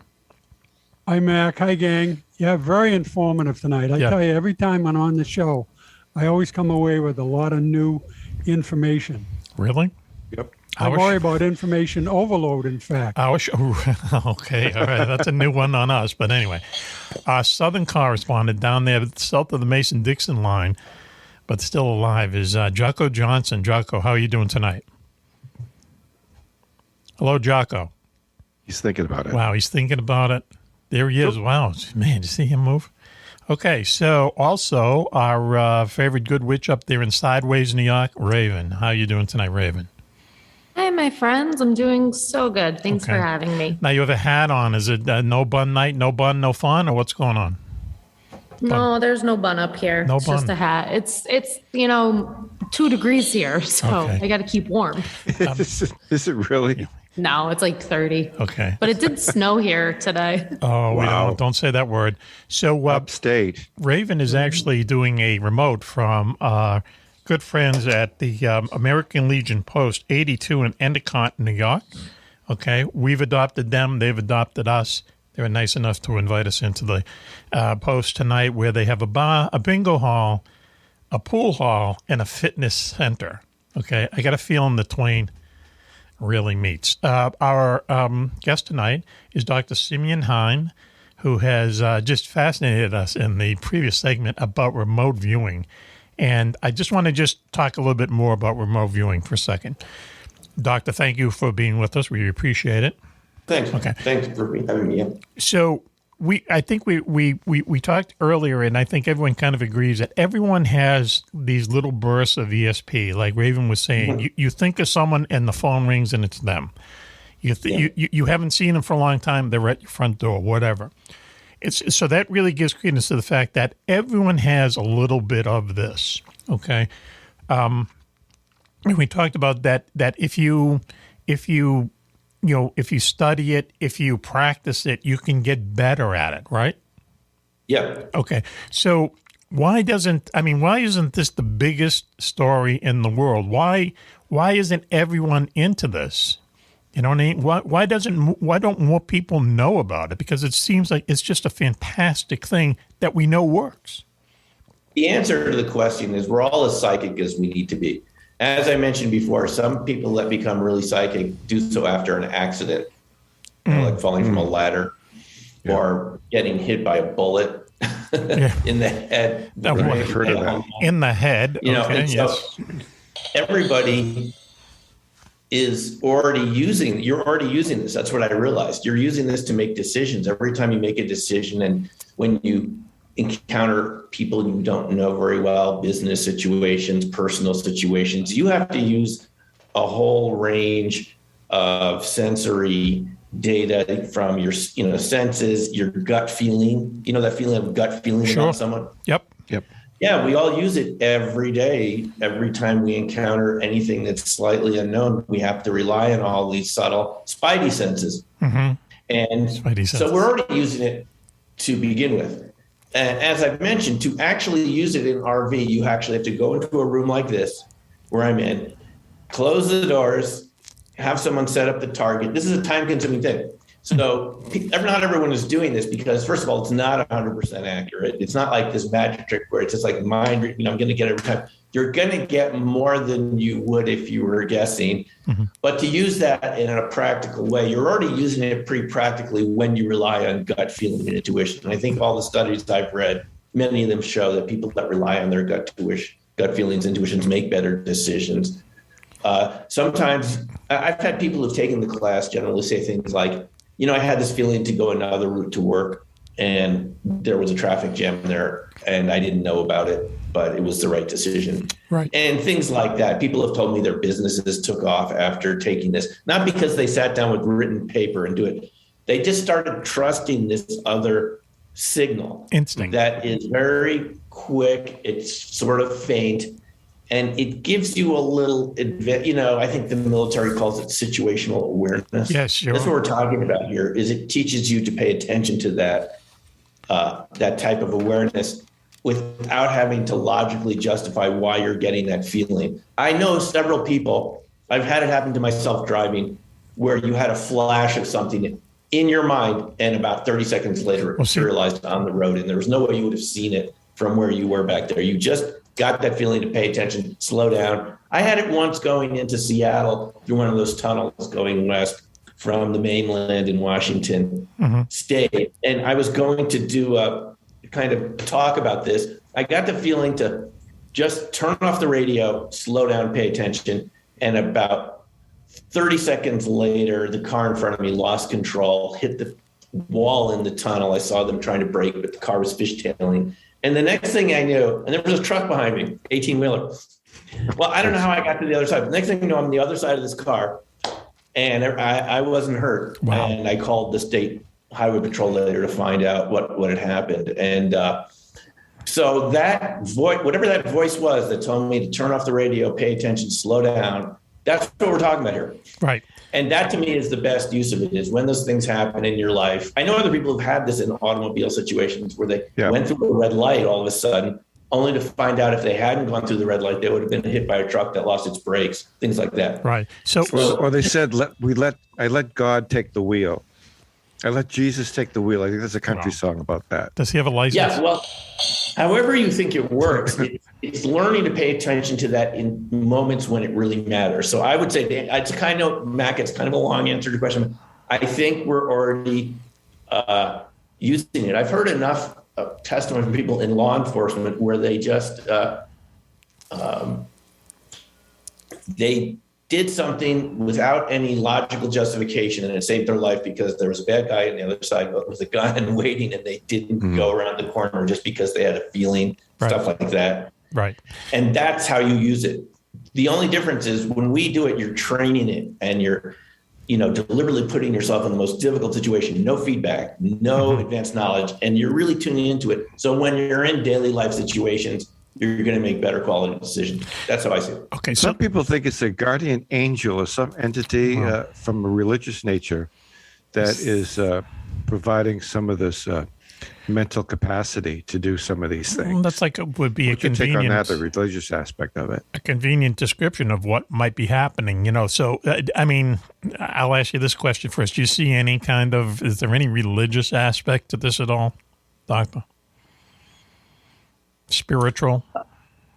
To answer Juan's question, it's if you want, however you want to believe it works, it's fine. I'm not going to say my way is the way it works. I understand it. It could be, parallel realities, other versions of yourself sending. I don't know exactly how it works. Yeah. We don't know. Who cares about defining it, just so long as it works? Yes. Since most scientists are atheists, they don't believe in God. They probably would not believe in guardian angels or things of that sort.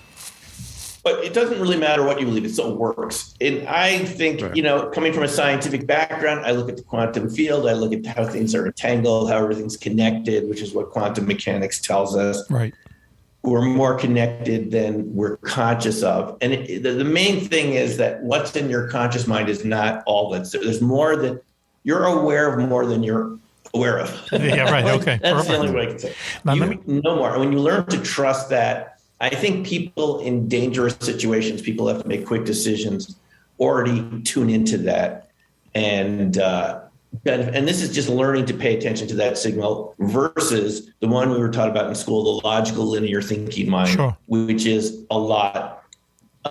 It's not always as accurate. Paying attention. It's useful sometimes, but other situations you have to rely on wherever those gut feelings come. And, it could be from the gut or wherever you get your sort of intuition from. Let me ask you this. Now, I've had a number of really, really incidents that have happened to me that there's no other way to explain them except something like this, ESP or whatever. And I'll give you an example. As you were just saying, I was driving along in the town here on Merrimack Street in Newburyport, and just in my head, I saw a car pull out in front of me. I saw the kind of car it was a big black Lincoln Continental, and a guy driving it in a suit coat and tie, and his tie was askew. Okay, his tie was like ruffled. All right, I went around the corner, and that exact thing happened. He pulled out in front of me. Now, whether I would hit him or not, I don't know, but I was just blown away about how accurate this little thing was. So my question is was it my geographical location that all of a sudden I'm getting, do you know what I mean? Does it make a difference where you are? It matters. The situation is what matters the most. The information is going to find a way to get to you somehow. Yes. And it's like lightning. It's going to find the least resistant, the path of least resistance is going to hit the ground. And that information was meant to come to you somehow. That story you just related about the car and the guy in the suit. I've had that happen too while driving. Somehow you needed to get some information and it showed up and it bypassed your conscious mind. And it showed something from your immediate future. And that's the same as it's a very similar thing to RV in my view. See, it lends credence to what you were saying earlier, that there is no future, there is no past. Everything is happening right now. And this idea that something happens in the future and the past is really just a construct that we. Now, let me ask you a couple more things. It's a construct. It's the matrix. It's a construct. Yeah, that's what I think. So two things. Now, do you think this is something? It's the matrix. Do you think this is something that maybe? Matrix, yeah. Do you think that this is something that the ancients knew and we've forgotten? Yeah. Really? Yeah. Okay. Yeah, because I think the ancients knew about it. I think we've forgotten a lot. We assume we're the most modern beings around, modern humans, but we might have forgotten a lot. And this is something, as you've said before, if you practice it, you get better at it. And other things happen to you. As I mentioned, it's a gateway to many other things. Many people that have gotten involved with this, even people that were studying Uri Geller in the early days, started having weird experiences back at their homes, seeing strange animals in their homes or little UFOs flying around the living room. We don't know quite what this is, but it's like opening up an aperture and there's a bigger reality out there. And this is the first step to access that. And there's other things there. That's the way I look at it. So. Do you think it only happens to humans? Is there a chance that animals have it? Only because you say instinct. I mean, animals are basically ruled by their instinct. Yeah. No, I think, there have been studies done of dogs, and they show that they get up from their sleeping spots before their owner comes home, even if it's at random times. They seem to know that their owner is on their way home. Who was it? Rupert Sheldrake, who did these studies. I mean, I believe in that sort of thing. Again, I think this is the way the universe works. It's the way we were brought up in school, which is that the teacher always would say to you after you had your answer, how did you come up with that answer? Sure. In RV, you don't know. Right. And this is why it's not part of school. You don't know how you came up with it. It's, precognitive. You don't know how you came up with the answer. You can't say, well, I multiplied 2 by 2. Sure. You don't know how you got it. Kids already have this. This is something that is drilled out of us by the school system. Yes. Because it's very left brain oriented. So all these phenomena that you're interested in on the show, that I'm interested in, this all gets pushed away, and we end up with this very limited reality that doesn't explain any of these phenomena despite all the data. We end up in this bind where we're in right now as a society, where it's coming out, at least from the Navy pilots and many more that come forward that we haven't heard from, that these things are real. Yep. And we don't have the slightest idea how to talk about it because we have never even taken the first step because we were told it wasn't real. These things are just paranormal. Sure. So my view is the paranormal is science you don't understand yet.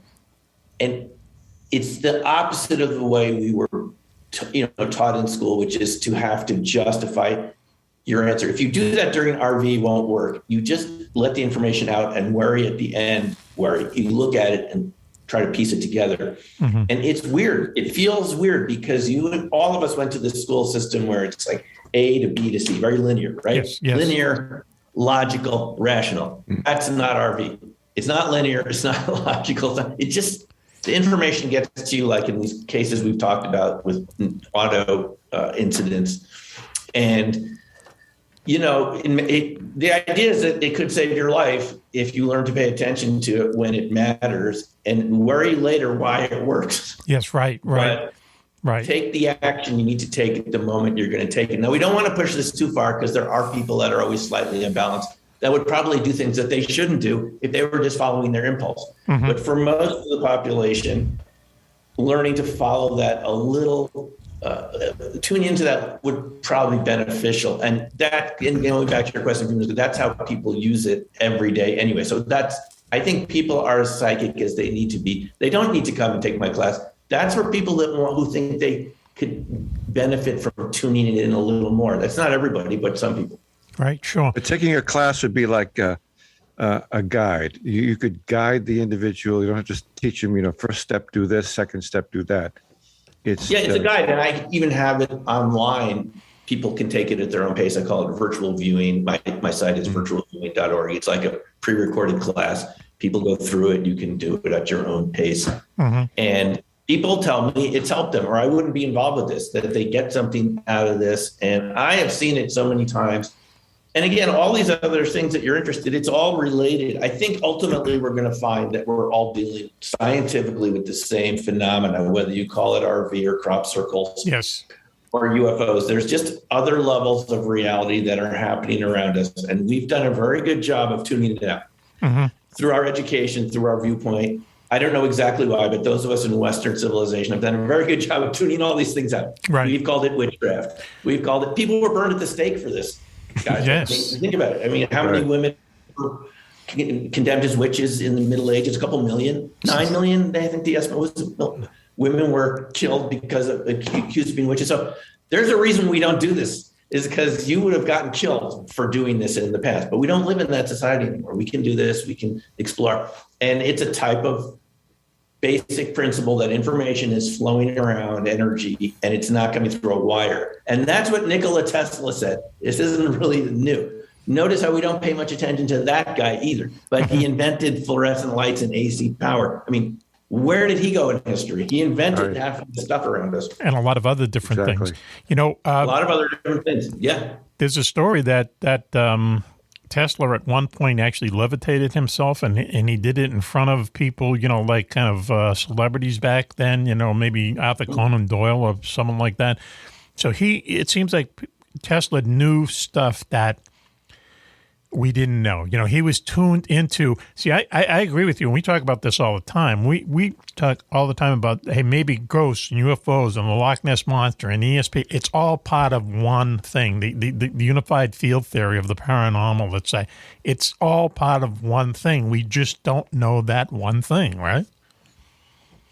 We haven't been allowed to talk about that one thing. I mean, we've really been conditioned to keep, to be bit players in this system and not to push it too hard. Mm-hmm. And we, there's a lot that people have to face to challenge the paradigm that we're in. I mean, you just look at what these military pilots have been saying about their hesitancy to report the Nimitz UAPs, the Roosevelt 2015. Yep. But I found that in so many different types of witnesses, even Bigfoot witnesses, there's a reluctance to present yourself in a way that makes it seem like you're weird to your neighbors, colleagues, and employers. Yeah, the cuckoo And there's a fear of being rejected by society. It's a basic thing I guess mammals have of being rejected from the pack. Yes. But it's gone too far so that we've all this data building up, hundreds of years of data that we're just starting to process now.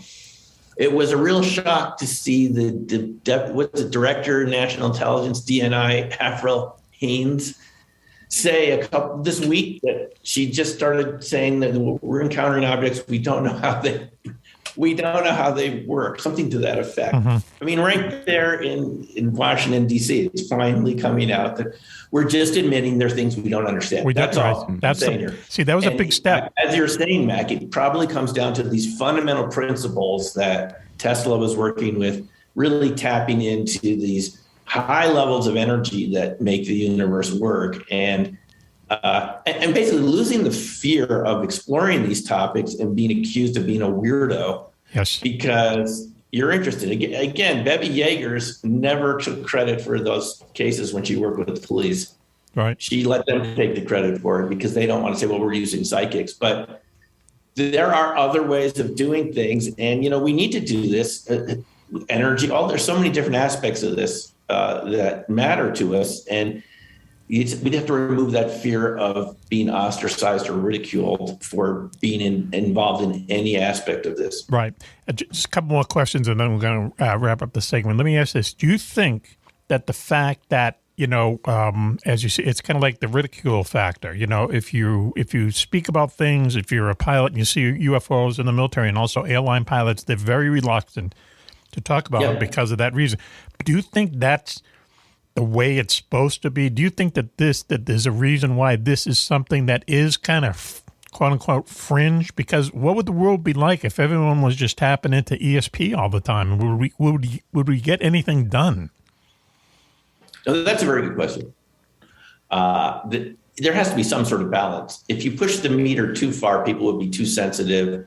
That sort of relationship we have with our environment. If we're too sensitive, we couldn't get anything done because things are coming in. So we have to be selective. I mean, we all live in this world that we're in, and we have to be practical and focused to do the things we do every day.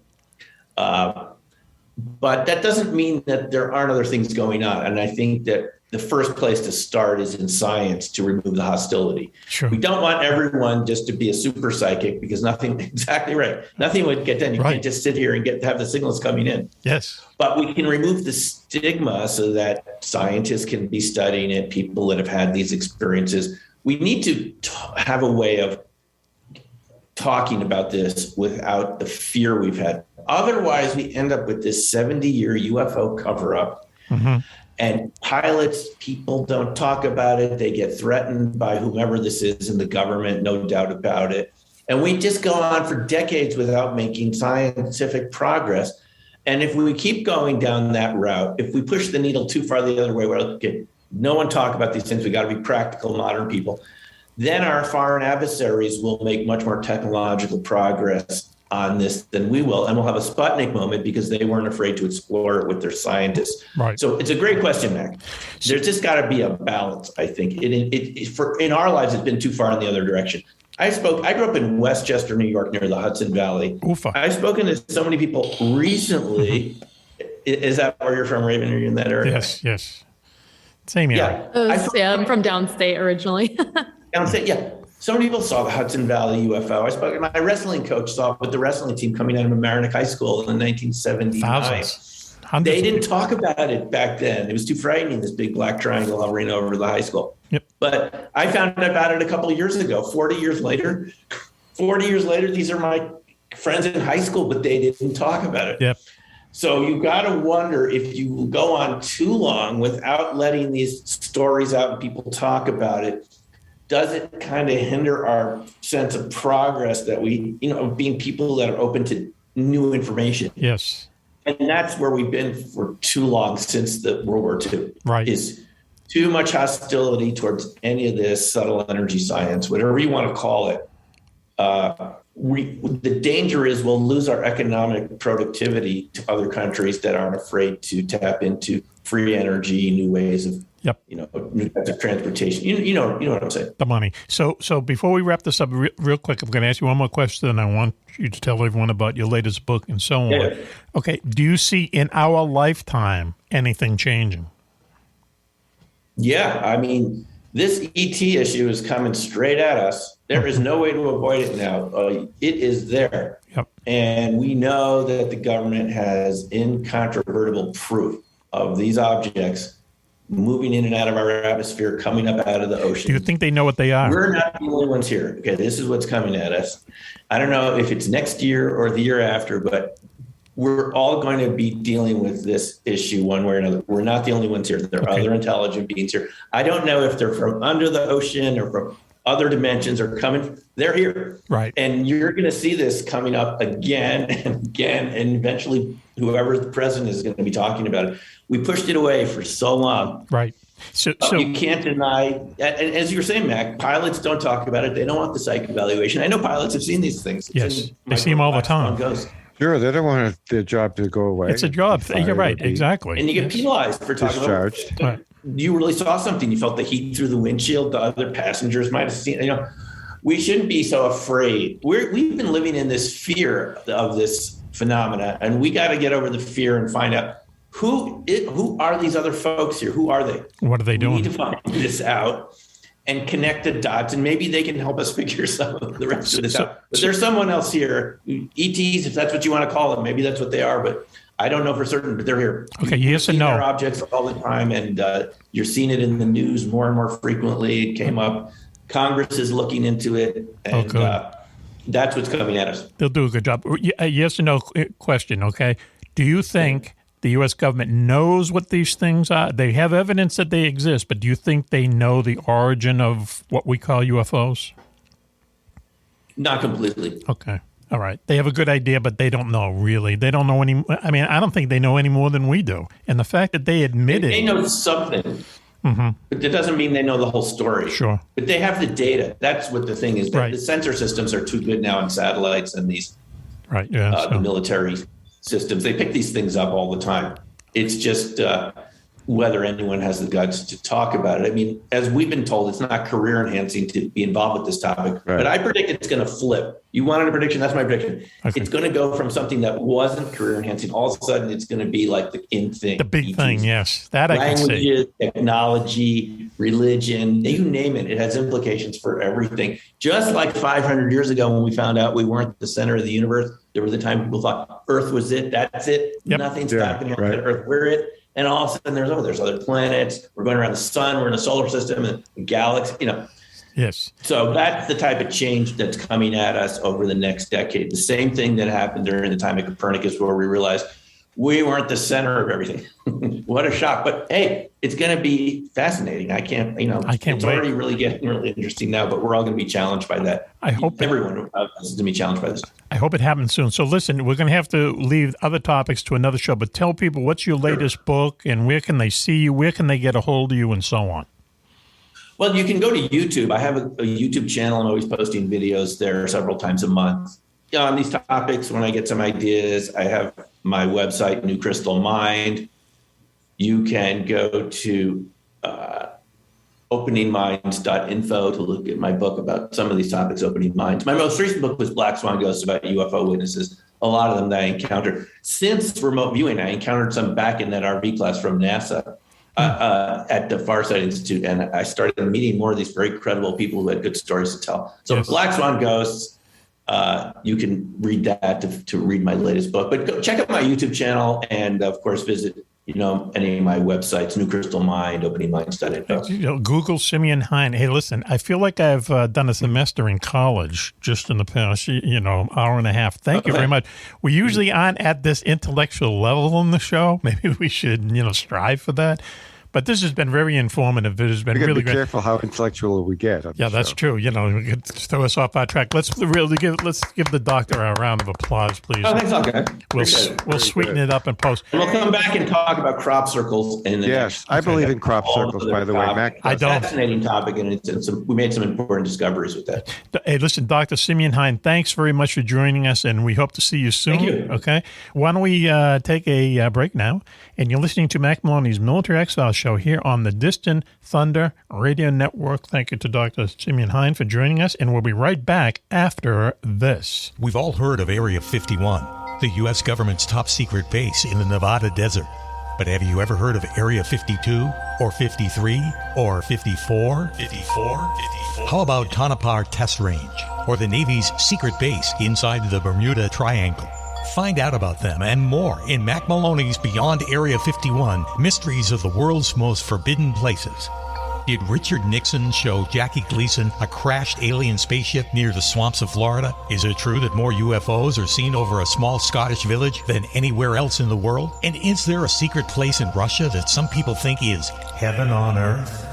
In Mack Maloney's Beyond Area 51, you'll visit more than a dozen top secret places around the globe. The haunted forests of New Jersey, A valley in Colorado where shadows come alive and humans can fly without wings. And where's the only secret base in America that's not been visited by UFOs? You've heard Mack talk all about these places on his radio show. Now you can read all about them yourself. That's Mack Maloney's Beyond Area 51, Mysteries of the World's Most Forbidden Places. Now on sale at Amazon.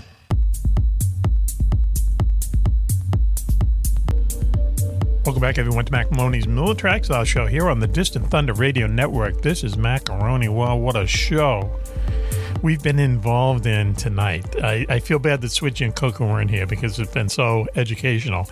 Anyway, who is here? Girls, the very famous Juan is here. Hello, girls. Hello, everybody. And all ships at sea, welcome back to the Mack Maloney Show. It's been a good time tonight so far. Crazy. Really, really just a different kind of show. Yeah. Also with us, our Security Chief Willie Clubb is here. Willie. Hi, Mac. Hi, folks. Yeah, I got to agree. It's been a different night tonight, I'll tell you. Yep. Yeah. It's been awesome. Also with us is our favorite good witch up there in Sideways, New York. Raven is with us. She doesn't have her cans on, so she probably can't hear us, but she knows. She has ESP. She knows we are talking about her. In the studio, making a rare appearance in the studio with us is Lois Lane is here. Hi, everybody. Lois was in the other room doing her homework. I was getting a lot of work done. I bet she was. Yep. Senior year in high school is always tough. Oh. Lady in red. Yes. Also, I was wearing red. Still. Jocko Johnson is with us, having some technical difficulties because he's down south. Jocko, are you with us? Hey, Macaroni. Okay. I'm here. Okay. I think I had the phone company came and rearranged some wires. They're trying to give me an upgrade. And when the guy comes to fix it, slap him around, okay? Yeah, I don't think they did so good. I'm going to have to get them back. What a surprise. Also, tonight, Raven is doing a remote for us from the American Legion Post 82 in Endicott, New York. And we have on with us Mike Coleman, the Post Commander. Mike, thanks for rejoining us. My pleasure. Okay, now you just ran the bingo game. We should tell people that you're in a building. The Post is actually 3 floors. There's a pool hall there. There's a bar. There's a bingo parlor, and for some reason there's a fitness center. But do you run the bingo yourself? Do you call out the numbers? We have a staff of about 5 people that have to work bingo, Mac. We have a ball person that pulls the balls, and they hand it to the caller, and the caller will call out the number, and the people will mark their cards accordingly. Yes.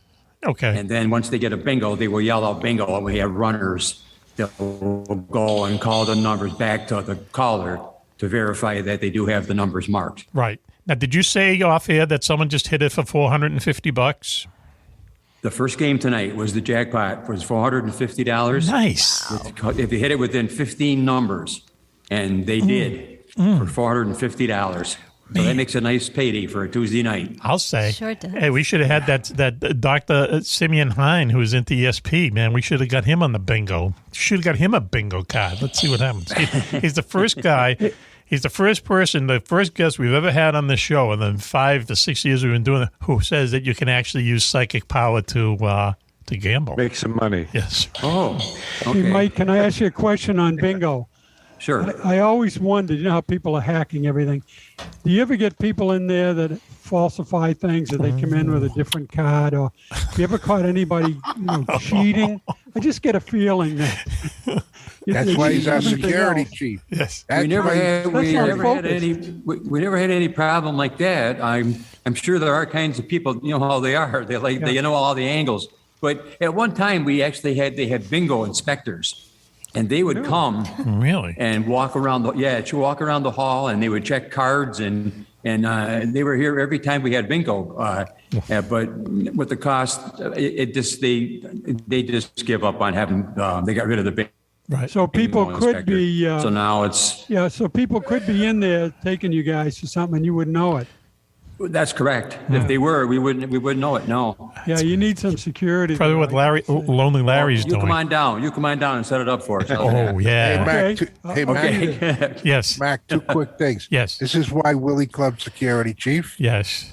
And number two, the psychics have been holding out on us all this time. I know. It's amazing. It's amazing. I'm so glad to hear that. It's not good when you hold out. Not nice. It was good to hear that someone say, though, that that psychic ability can be used for gambling. So I feel better tonight. Now, listen, Mike, let me ask you this. Now, you're the post commander of Post 82, American Legion Hall 82 in Endicott, New York. I'm just going to throw a serious question to you.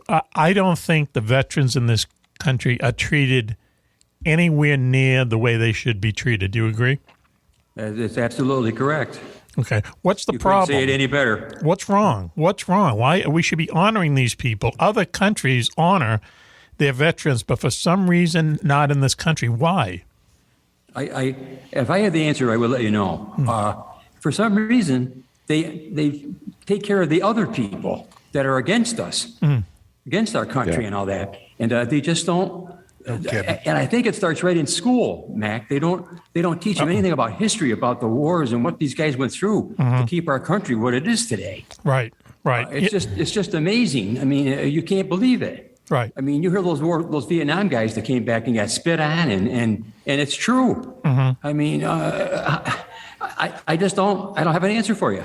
I really don't. You know, we actually did a little segment on this a couple of years ago. We found out that veterans in countries like, for instance, Australia, Canada, England, France, Germany, Russia, treat their veterans better than we do. Okay.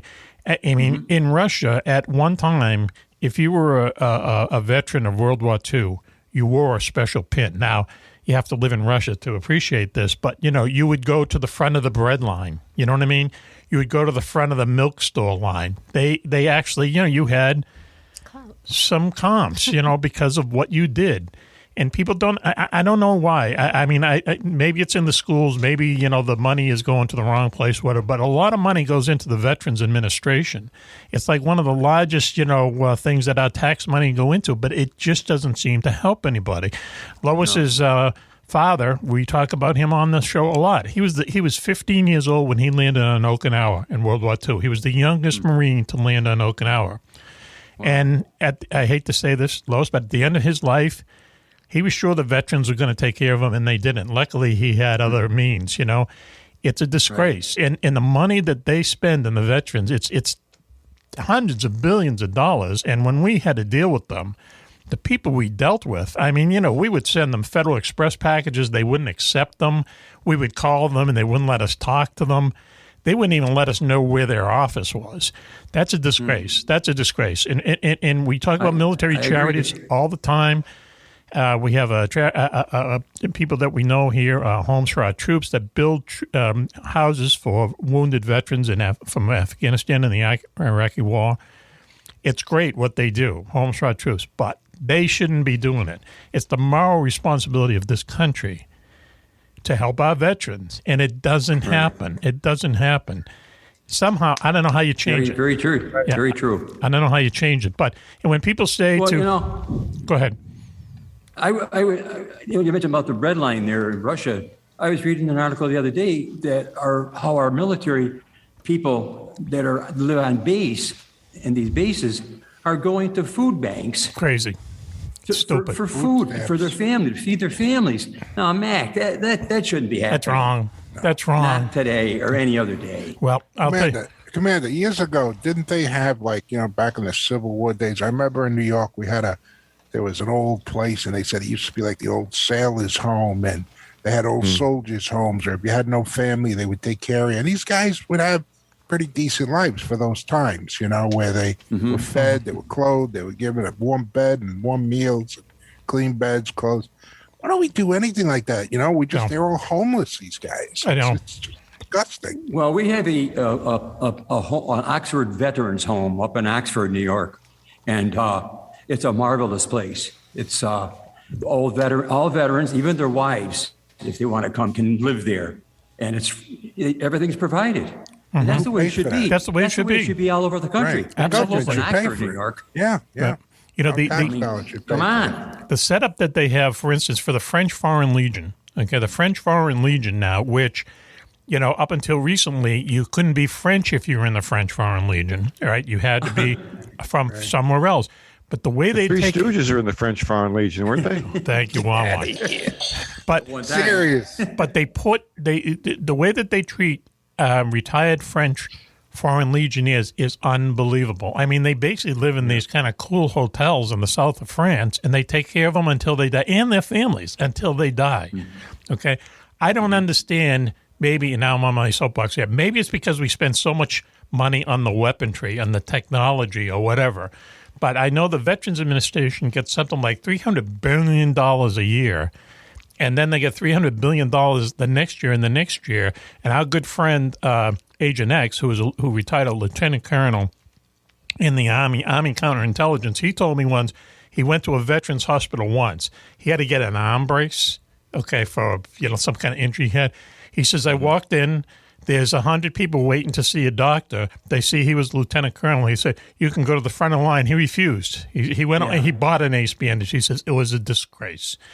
I don't know how you turn that around. I don't know how you turn it around. Well, they keep saying it's getting better, and they're trying to clean up all It's that. not. Yeah, I mean, the last Congress and administration, they have it where now you can go to a normal, your own doctor, and they'll pay him for that. Right. You don't have to go through that, what X went through. That was actually that's something, at least. That was actually something from the Obama administration that started. Whatever it was, who cares? As long as it got It done. has I'm to just be, saying, but that's such a baby step. That's such a baby That's what step. we got to do. Right. I agree. Yeah. Well, listen. And when people say thank you for your service, I mean, I didn't serve in the military. Everyone else here did, but I'm from a military family. My father was in World War II. My brother was in Vietnam. I have a number of uncles that, fought in the war. But just from the outside of looking in, it's not right. And I don't know how you turn that boat around because it's a big friggin' boat to try to re-steer, Mac, you go back to ancient Rome. They took care of their soldiers after the war. They gave them plots of land, Right, yes, yep. farm sites and homes. And, it just, what happened along Even the way? Germany, Something Germany still pays, soldiers who are in the German army in World War II. I mean, wowee. So listen, Mike, can you tell us some stories about what happens there at the Is there any crazy parties at the Legion? No, we don't have no crazy parties. It's wild. We just had a Veterans Day ceremony. We have a monument over here across from the UE High School that is gorgeous. I call it the best monument in New York State for all of our veterans. It's got pictures of and then we went and got plaques for everyone that died from Broome County in all the wars. And they have a separate little plaque on each one of them, and it's called the Wall of Heroes. And to me, it's the best monument in the whole state. And then after we had the ceremony, we had a gigantic parade. For the first parade in 2 years we've been able to have because of the pandemic. And people came out, and it was a thrill to see that the people do honor the veterans. The people do, but the government doesn't. Yes. I mean, the powers that be don't. That's the problem. I mean, every person in this country, just about, at least whether what political side you take, they got to appreciate what veterans do because we'd be doing none of this if it wasn't for them. There's no veterans in Congress. There's only about 2 or 3 guys in Congress that were veterans. Interesting. I mean, you got to start somewhere where you get somebody with some pull to get some action going. Mac. There seems to be I'm lot more I'm not that person to start with. Yeah, gee whiz. Well, hopefully it'll get better. Listen, we want to thank you, Mike. Thank to you for inviting us into the Post. We should all take a road trip and go up there someday. I would enjoy that. We'll get the Winnebago out. We'll have our own little party. How's that? Okay. All right. Sounds good. What night is bring bingo all that night? beer you brought down that last Hey, time. I'll do the cooking, all right? Tuesday night. Hey, why not? Yeah. Yes. Hey, Mike, yes. what's bingo night? Just Tuesday? Tuesday is bingo. Yes. Tuesday. Yeah. Okay. Yeah. I used to cook once a month for all the FOP guys. We have like 200 guys. We made Italian meals and stuff. And that sounds good. They go crazy. So I got a feeling Jocko's a really good cook. Yeah. Well, if you're ever in the area, Raven knows where to take you right over here. Okay. All right. Okay. Now I know her nickname. I didn't know it was Raven. I'll call her that now. That's okay. Good. Let's give Mike a hand. Come on. Let's And give you Mike guys, it was a pleasure being on this. We really appreciate it, Mike. It's a pleasure having an honor you, and sir. a pleasure. Service, Really. sir. And I really enjoyed it. We'll talk to you soon, you. okay? We really talk to you soon. Why don't we take a quick to you break again now, soon, Mike. a very quick break now, and we'll be right back after this. You're listening to Mack Maloney's Military Exhaust Show here on the Distant Thunder Radio Network. Please stay with us. Hey fans, Lois Lane here, and I think it's time for you to get some free swag from Mack Maloney's Military X-Files show. We have badges, pins, bar coasters, and some very cool 3D show logos that we just can't wait to give away. Just go to MackMaloney.com and hit the contact button. Send us an email with your mailing address, and we'll ship the free swag out to you quicker than Switch can eat breakfast. That's MackMaloney.com and hit the contact button to get your free swag today. Requests for Tasteful News of One will be handled on a case-by-case basis.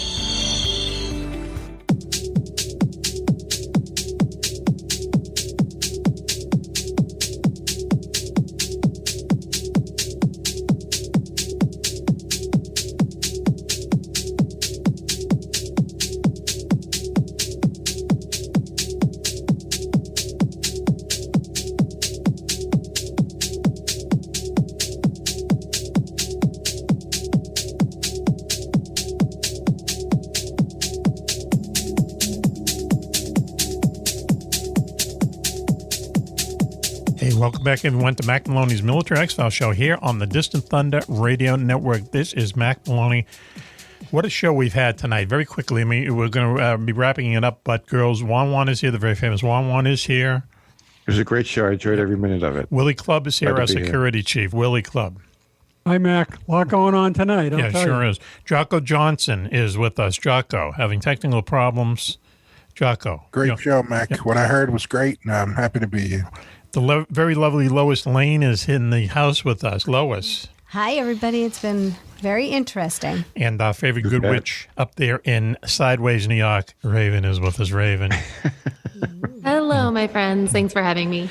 Hey, Raven, we want to thank you tonight for doing the remote from American Legion Post 82 in Endicott, New York. What's it been like there? I mean, what's going on? We know that there's a pool hall there. We know there's a bingo parlor there and a bar. Is it swinging there? Yeah. Okay. It's bustling. There's a little bit of everything. I'm very happy to do it. I learned a lot that I didn't know from living here for 20 years, which is crazy. But did you hear any war stories? No. Okay.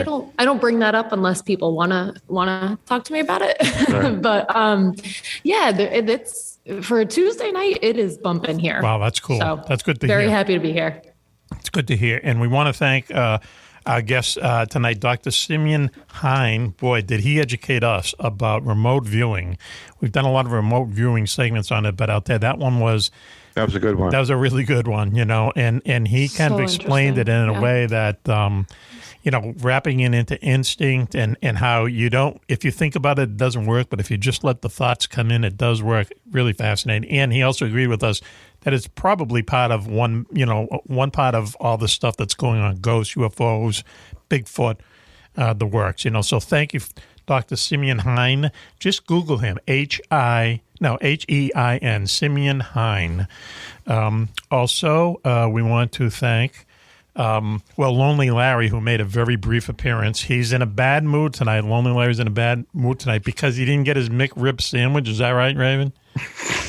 He threw a fit about it, and he said instead he had to get a Lupo sub, which I don't eat meat, so I don't really know what speedies are. I don't get it, but what apparently it's a thing. I don't know. It's something with chicken, and it stunk like a fart, and he was all mad about his McRib. I don't know. Hey, listen, if he's eating McRibs, he's probably not eating meat either. You know what I mean? Who knows what they call it? Yeah, unless it got furry whiskey. Right. So we want to thank Mike Coleman, to the Post Commander at Post 82, American Legion Hall in Endicott, New York. We should talk about coming up soon. Jocko is going to do a segment on weird weather. It turns out that there were 3 instances of strange weather that actually helped this country in its history. Talking about the history. One in the Revolutionary War, one in the War of 1812, and one in the Civil War. I'll just tell you real quick, the tease of the 1812 one was when the British invaded Washington. They were going to burn down Washington during the War of 1812. The first day they were going to do it, they didn't do it because a hurricane hit. A hurricane out in the middle, from out of nowhere, hit and prevented them. Tornadoes, the works. And then the next day, a tornado hits Washington, D.C., and they didn't do it, and that's why they didn't burn Washington, D.C. to the ground, because of these two kind of weather events. That will be coming up in a future show. I also should give the plugs real quick. Homes for Our Troops. Homes for Our Troops, you hear us talking about them all the time. We're talking a lot about veterans tonight.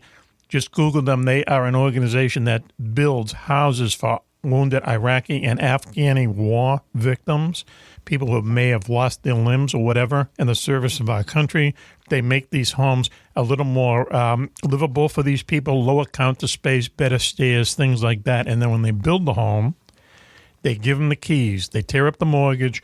It's theirs for free for the rest of their life. These people deserve it. We don't want to call it a charity anymore. As we said before, it's our moral obligation in this country to help our veterans, and they don't do anywhere near, the government doesn't do anywhere near what they should do to these heroes. I'm sorry. Whether you're on the front line or whether you're peeling potatoes in Louisiana, you've given up time in your life to serve the country, so a lot of us don't have to do it. Homes for Our Troops, please Google them. 88 cents of every dollar that you donate goes to building these houses for these people. Also, Ross Sharp and his Mad Englishmen friends are putting back together a mosquito warplane from World War II. People's Mosquito Project. Just Google them. It was a plane that was made. I do this every week. It was a plane that was made out of wood and plywood. They put 2 Rolls-Royce engines on it. And it was so fast. It could outrun the bullets. That's how fast. Can you imagine? People's Mosquito Project. Let's see. What else? Oh, okay. Swag. If you want to get a bag of swag, all you have to do is just go to MackMaloney.com, hit the contact button, send us your mailing address, and we will send you a bag of swag as long as the swag lasts. And people ask, what is in the bag of swag? Bar coasters, buttons of the show, holographic stickers of the show, and also 2 family pins, we call them. We're getting it's flying off the shelves. It's amazing. So that's it for tonight. Thank you, everyone out there, for joining us. We really appreciate it. Thank you once again to Dr. Simeon Hein for educating us on remote viewing, and also to Mike Coleman, who's the Post Commander of American Legion Post 82 in Endicott, New York. Raven has done a remote for broadcast from that location for us tonight. Thank you. I'm going to thank everybody. Raven, thank you. Once again, thank you we appreciate much. that. Okay, and go buy your old man a McRib sandwich. I'll send him one through the mail. How about that? There we go. Send him one through the mail. Yeah. It's not real food, so it will last. It will last forever. I don't know what it is. They do. I've had it. I don't know what it is. I don't know. They have the bone. They leave the bones in it, and they expect you to eat the bones. They're not real bones. There's bones in it? Yeah. No, there's no bones. No, there's no bones. not. Make believe. Like the whole thing. Jocko, thank you. It's a defect. Jocko, thank you for joining us tonight. We really appreciate it. Thank you, Mac. I wish I had better luck. That's okay. All right. You Electronics. Willie Clubb, thank you for joining us tonight, Willie. Mac, it was a pleasure. In fact, you guys talking about food, I'm going out. I'm going to get down the street to have these roadkill sandwiches. Oh, yeah. Yeah, I'm looking forward to one of those. Some roadie. They have the bones in them, too. They leave the bones in roadie. Real thing, But the bones are crushed because they've been run over. Roadkill. Okay, all right. Lois, thank you for joining us tonight. Thank you for Really having me. appreciate it. Juan, of course, thank you for joining us. You betcha. My pleasure. We'll be back here next week with the whole gang. And so, until then, this is Mac for the whole gang saying, until you hear us next time, be safe, be happy, and bye-bye.